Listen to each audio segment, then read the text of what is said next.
I like to say I'm a recovering Catholic. um,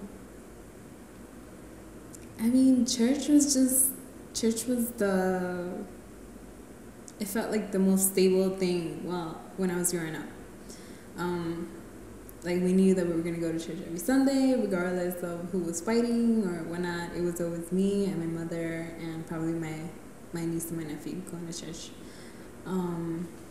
There was no escaping it.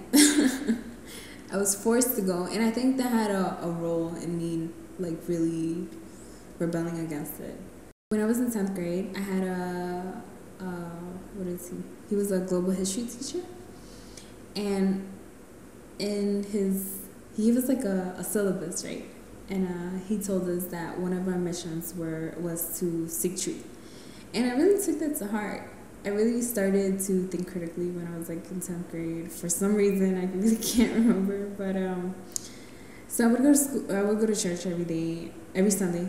I would go to church every Sunday, and I would really look at everything, like the structure, who was going to church, who wasn't, the reason why people were going to church. I was listening to the priest, the things that he said, and I was really kind of internalizing and then throwing it back out.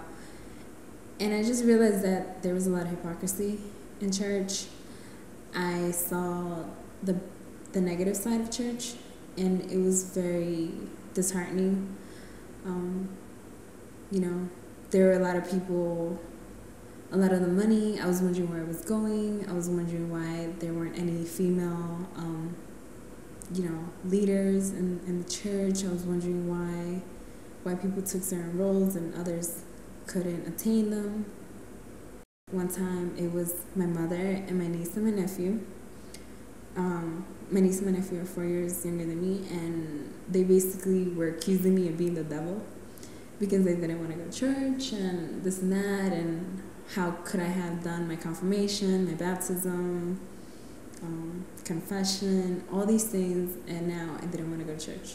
And I was looked at as like the most horrible person in the world.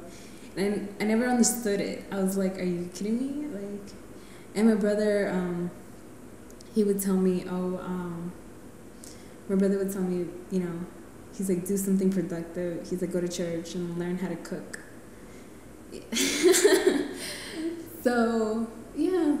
But I mean, it was just, I tried to understand them, but I still kept doing my own thing.